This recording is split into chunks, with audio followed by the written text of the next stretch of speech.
Durante años, Arqueomanía ha seguido las excavaciones e investigaciones más destacadas de la arqueología española.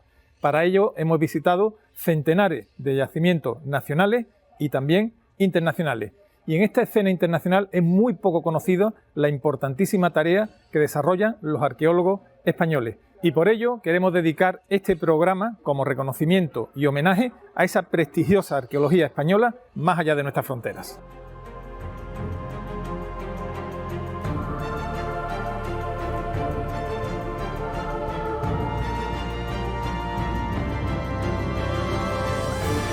Arqueomanía.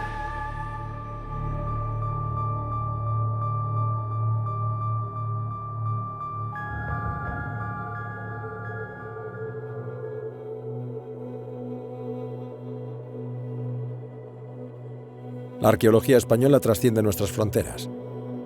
Disponemos de yacimientos y de equipos de arqueólogos y científicos que son referencia internacional, como Atapuerca.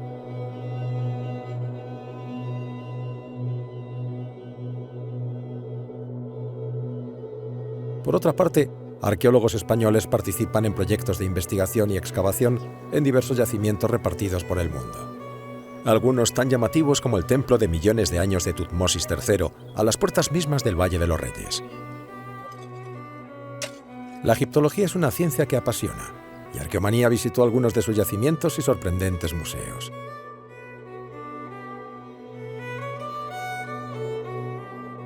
Instituciones como el Museo Arqueológico Nacional, la Fundación Palarc o un gran número de universidades apuestan por apoyar proyectos transfronterizos. Arqueomanía, que quiere tomar el pulso a nuestra arqueología en todos sus aspectos, no podía permanecer ajena a esta realidad.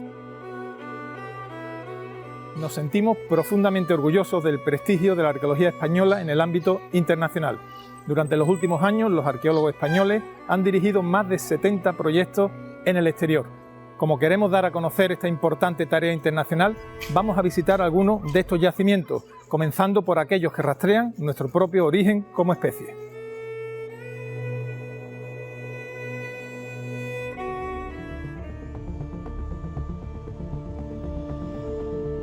En la península ibérica existen yacimientos del Pleistoceno con ocupación humana. Orce, Atapuerca o Bolomor son grandes ejemplos.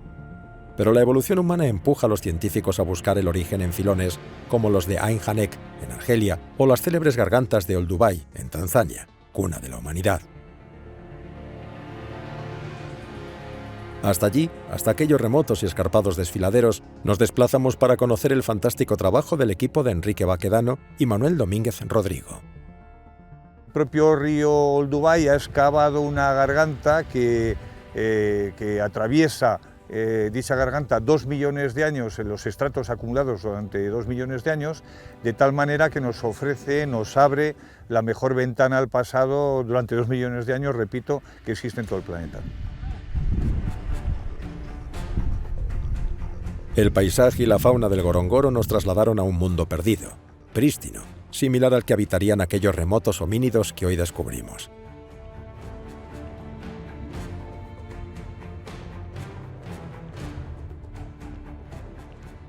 Acompañamos a los científicos durante las excavaciones a lo largo de varios días y tuvimos la oportunidad de conocer algunas claves de la evolución humana. Hay evidencia de 2 millones de años en el norte de África.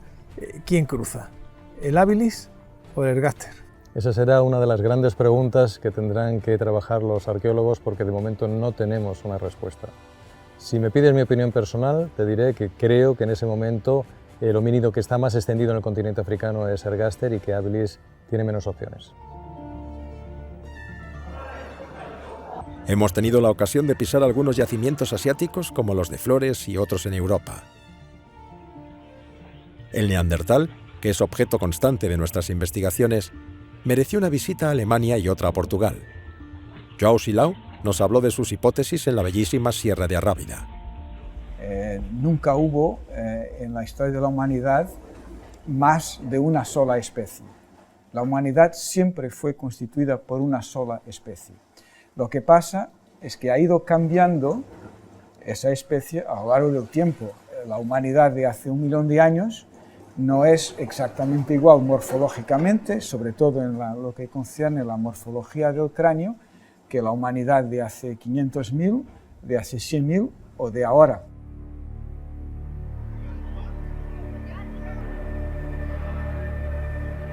Viajamos hasta Alemania para visitar el único museo del mundo dedicado en exclusiva al neandertal.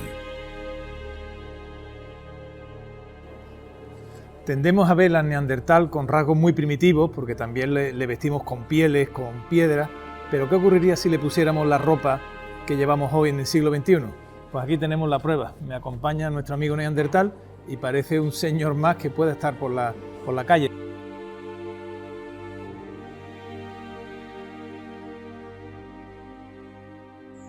Allí, en Midman, justo en el Valle de Neander, pudimos continuar profundizando nuestra investigación sobre los neandertales. ¿Dónde nació la ciudad? Para conocer el origen de las primeras civilizaciones neolíticas, nos trasladamos hasta un lugar increíble para la arqueología, que es el Creciente Fértil. Allí visitamos varios yacimientos, entre ellos uno espectacular, el de Jaraisín, un poblado neolítico de 11.000 años de antigüedad. Y cómo no, visitamos el importantísimo santuario de Göbekli Tepe, un yacimiento entre el Paleolítico y el Neolítico que está revolucionando todo lo que conocíamos sobre el origen de las primeras civilizaciones. Durante el proceso de neolitización, una de las características más significativas con respecto a periodos precedentes es que las personas comienzan a tener un trato más íntimo con sus antepasados. Empiezan a enterrar a sus muertos cerca de donde viven, dentro de las casas, cerca de las casas, en torno al poblado, y esto es una cosa nueva. El Neolítico se extendió a través de la navegación, como lo atestiguan las grandes piraguas del yacimiento de la Marmota, en el lago de Bracciano, situado a unos 40 kilómetros al norte de Roma, en pleno Lacio. Allí hay también un equipo español en plena investigación. Nuestra opinión es evidente que parece que vienen de otras zonas alejadas, con esas megacanoas que conocemos, y que cuando se asientan en un lugar que quizás probablemente también comunidades previas neolíticas anteriores a la Marmota también se habían asentado, interactúan con la gente del Mesolítico, en esos pequeños grupos del Mesolítico.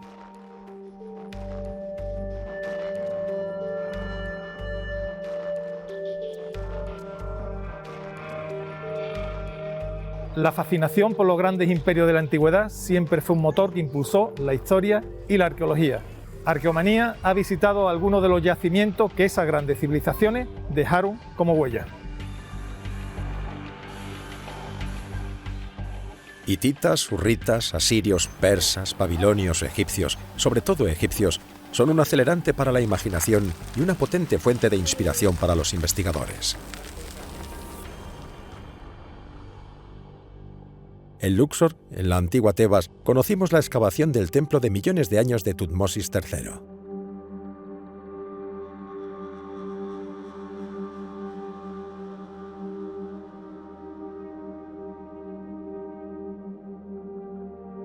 Hemos seguido muy de cerca la cultura clásica, visitando grandes ciudades griegas y célebres santuarios como Delfos o Eleusis. Las religiones de la antigüedad están presentes en todas las investigaciones, ya que suponen un elemento insoslayable para comprender el devenir de las sociedades del mundo antiguo.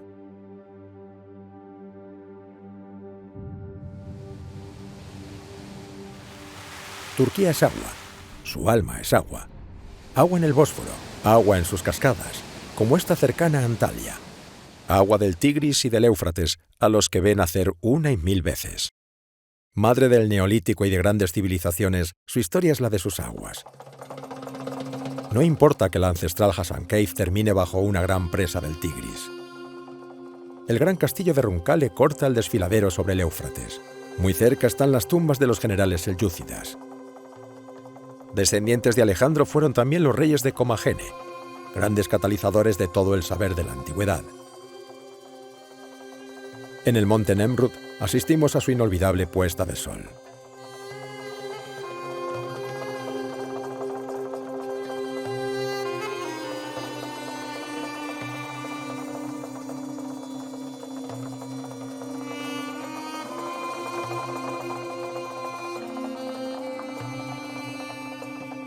El agua inundaba mosaicos como los de Zeugma, que hoy pueden verse en Gaziantep.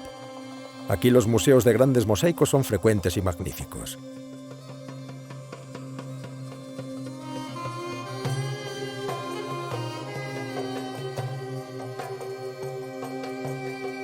Este era el epicentro del mundo clásico, y poco a poco todo se va llenando de él. Teatros como el de Pamukkale o el de Aspendos, acueductos, ciudades como Perge, Éfeso o Pérgamo. Todos sus caminos vienen de Roma y hacia ella se dirigen. Y si Turquía es agua, Italia es fuego. Roma nos ha enseñado parte de su acervo. En sus museos capitolinos hemos presenciado la belleza pura. En sus tardes de cúpulas y foros hemos rasgado un poco la profundidad de su historia.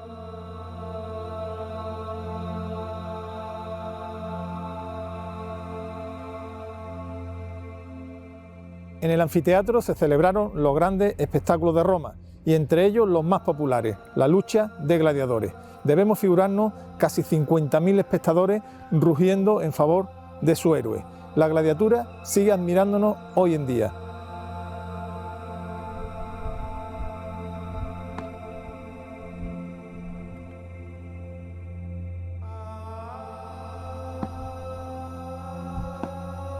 De alguna manera, los españoles protagonizamos el origen de la arqueología como ciencia, ya que iniciamos las excavaciones de Herculano en el siglo XVIII, el siglo de las luces.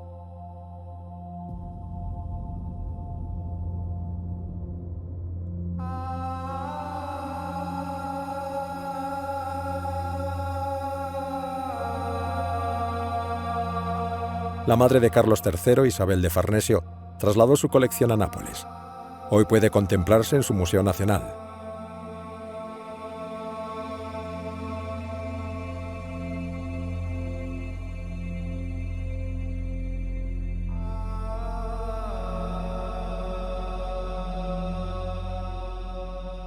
Carlos III, conocido como el rey arqueólogo, impulsó la excavación de Herculano y Pompeya. Su hombre clave fue Roque Joaquín de Alcubierre, tan importante como desconocido.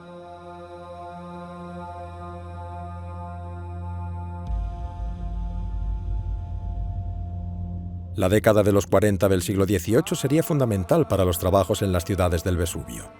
Sin las técnicas de la ingeniería de minas de los militares españoles, nada hubiera sido posible.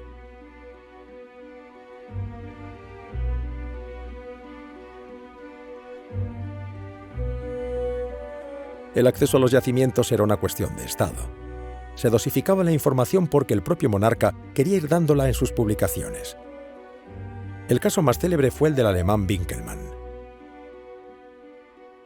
Como tiene dificultades para dedicar todo el tiempo que hubiese querido a ver los restos, empieza a ser muy crítico con Roque Joaquín de Alcubierre y también Paderne, ¿no? Entonces son críticos con este arqueólogo de manera bastante injusta. De hecho, ha sido una figura que se ha reivindicado en los últimos tiempos, ¿no? Su papel y el trabajo que desarrolló, que probablemente otros no hubiesen hecho las cosas mucho mejor, ¿no? Evidentemente se hicieron cosas mal, pero también hay que tener en cuenta las circunstancias de ese momento y las órdenes del rey, que pedía que buscasen objetos de valor, que era el objetivo principal, ¿no? en las excavaciones. Lo criticaban los que no les dejaban tener acceso a lo que iba saliendo, y sobre todo Winkelmann, que escribe la famosa carta al conde Brühl.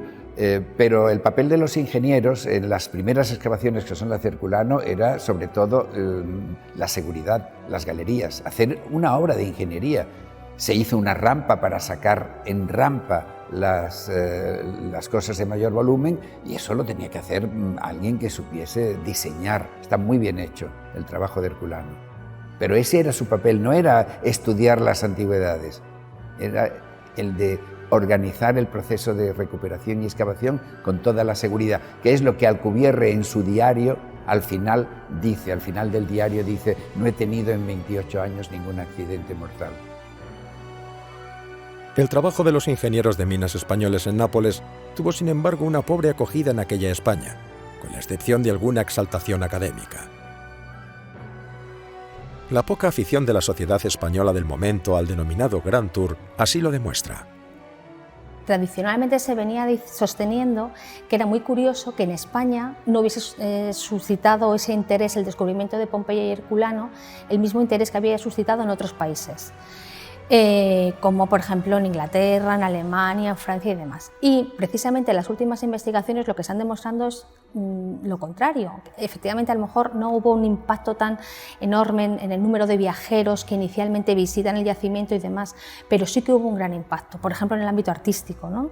En la decoración de interiores basado en la decoración pictórica de Herculano y Pompeya.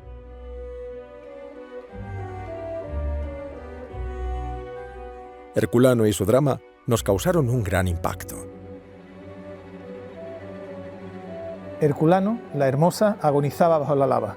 Sus últimos supervivientes corrieron hasta la orilla del mar, donde me encuentro en este momento, para intentar salvar su vida.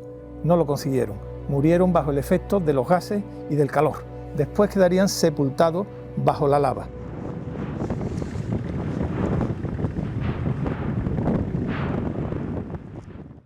Los misterios y secretos del medioevo nos resultan muy atractivos y para tratar de desentrañar algunos de ellos hemos visitado Italia en busca de la sepultura del único gran maestre templario español.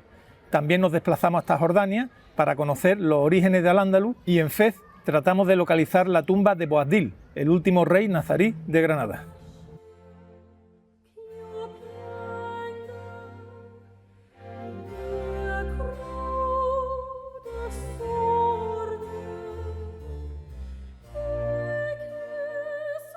En Italia investigamos la historia de la posible localización del enterramiento de un maestre templario español en Verona.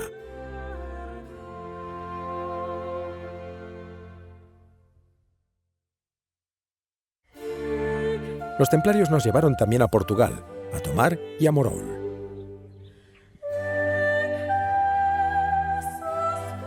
Los califas omeyas de Damasco dejaron huellas en Jordania. Conocimos sus castillos del desierto.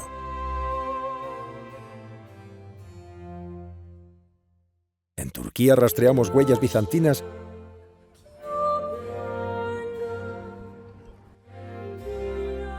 y en Fez seguimos los pasos de Boabdil. No nos ha resultado nada fácil encontrar el lugar donde puede encontrarse Boabdil.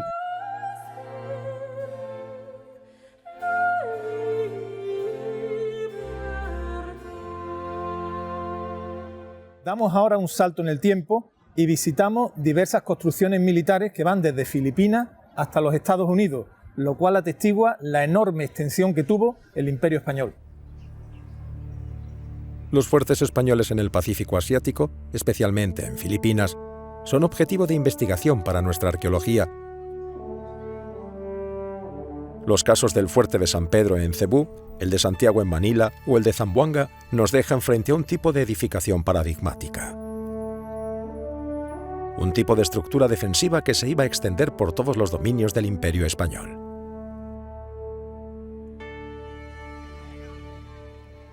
Pero no fue el único modelo.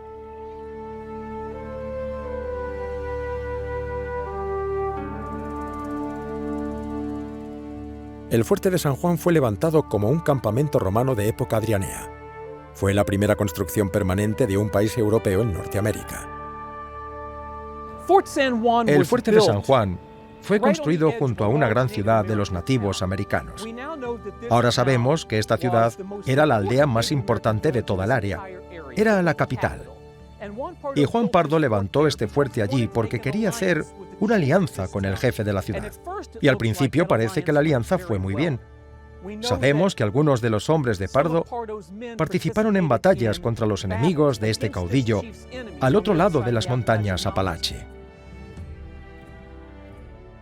Quisimos conocer la arqueología fascinante de la América prehispánica y para adentrarnos en los secretos de esas misteriosas civilizaciones precolombinas decidimos seguir los pasos de Fray Bernardino de Sahagún, un personaje tan desconocido como sorprendente. En agosto de 1529, un barco con franciscanos a bordo zarpaba del puerto de Sanlúcar de Barrameda, en Cádiz.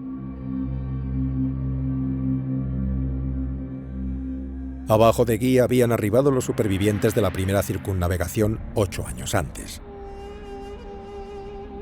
En el pasaje que tomó rumbo a México figuraba Fray Bernardino de Sahagún, que contaba con 30 años de edad. Se decía de él que era tan apuesto que los frailes mayores lo ocultaban a los ojos de las mujeres. Fray Bernardino fue el primer antropólogo de América. Realizó una obra colosal, la historia general de las cosas de la Nueva España. Gracias a sus investigaciones de los pueblos nahuas, aprendió su lengua y fue capaz de captar sus más sutiles matices. Admiró y comprendió a los nativos, a los que también evangelizó, eso sí, en lengua náhuatl. Fray Bernardino nos dejó también un legado arqueológico fundamental. Visitó Tenochtitlán, dando cumplida información del Templo Mayor y de otras 78 estructuras. Admiró a los nahuas y vislumbró que en el Valle de México habían existido grandes culturas. Parte de estas culturas pueden contemplarse hoy en el magnífico Museo de Antropología de Chapultepec. Y como última etapa de nuestro periplo internacional, queremos asombrarnos ante la gran arqueología de Teotihuacán, la ciudad de los dioses y representación del cosmos para mexicas y aztecas.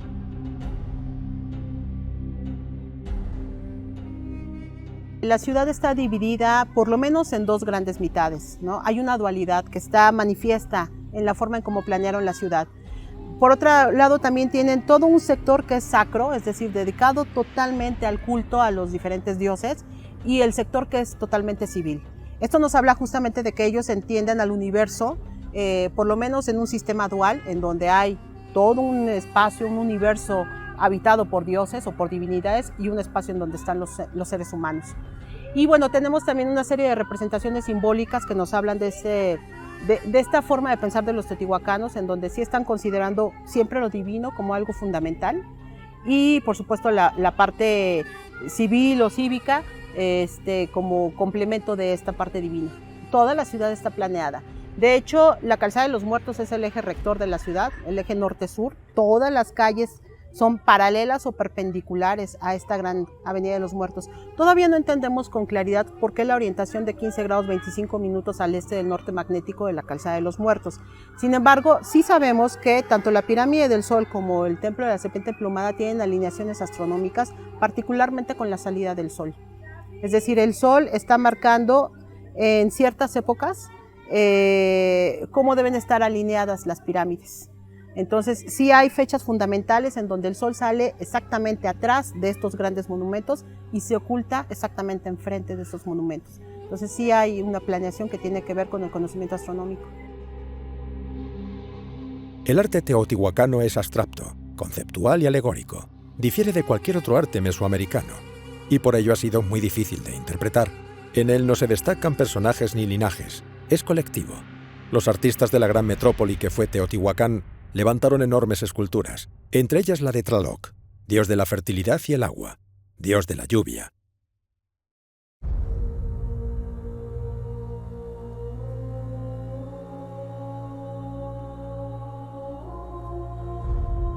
Tras una serie de grandes erupciones volcánicas, un número importante de poblados se desplazó hacia la gran llanura mexicana, geológicamente más estable. Estamos en torno al año 200 a.C. En las primeras etapas de la ciudad de Teotihuacán había alrededor de unos 5,000 habitantes, que para la época pues obviamente sí era una concentración poblacional bastante grande, pero porque corresponde a una serie de migraciones que están viniendo del Valle Puebla-Tlaxcala y de la región sur de la Cuenca de México. La población teotihuacana fue creciente en torno a la Avenida de los Muertos, eje longitudinal de la gran ciudad. Durante su máximo apogeo, en el siglo VII después de Cristo, albergó una población de 80.000 habitantes repartida en diferentes barrios. Algunos eran barrios de pobladores de lejanas ciudades de la costa.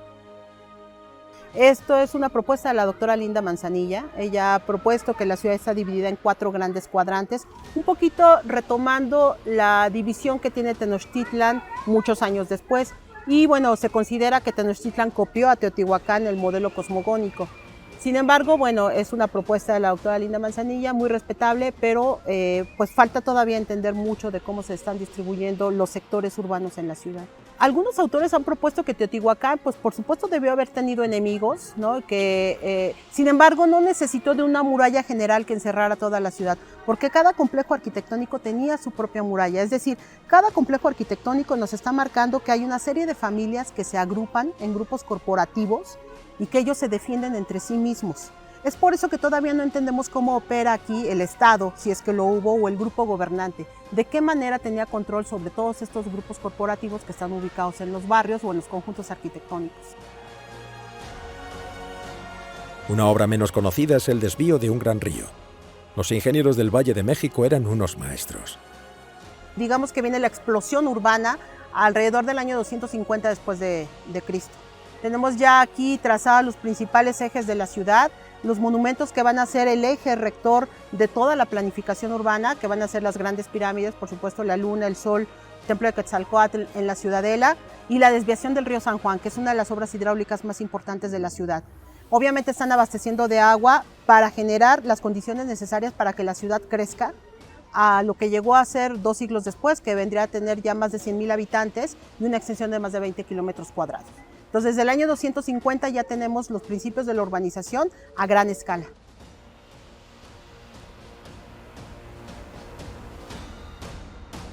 El templo de la serpiente emplumada, la pirámide de la luna o la del sol,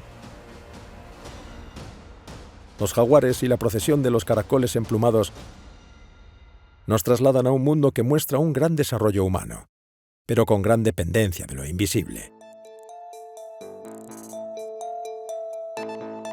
En cada una de las esquinas del gran basamento, o pirámide del Sol, se han encontrado sacrificios de niños. El infanticidio se practicaba como rogativa de lluvias y los sacrificios humanos están bastante bien documentados en todos los grandes complejos arquitectónicos. El mundo de los muertos es fascinante en Teotihuacán y tiene el eco de diferentes pueblos llegados desde la periferia al centro de México.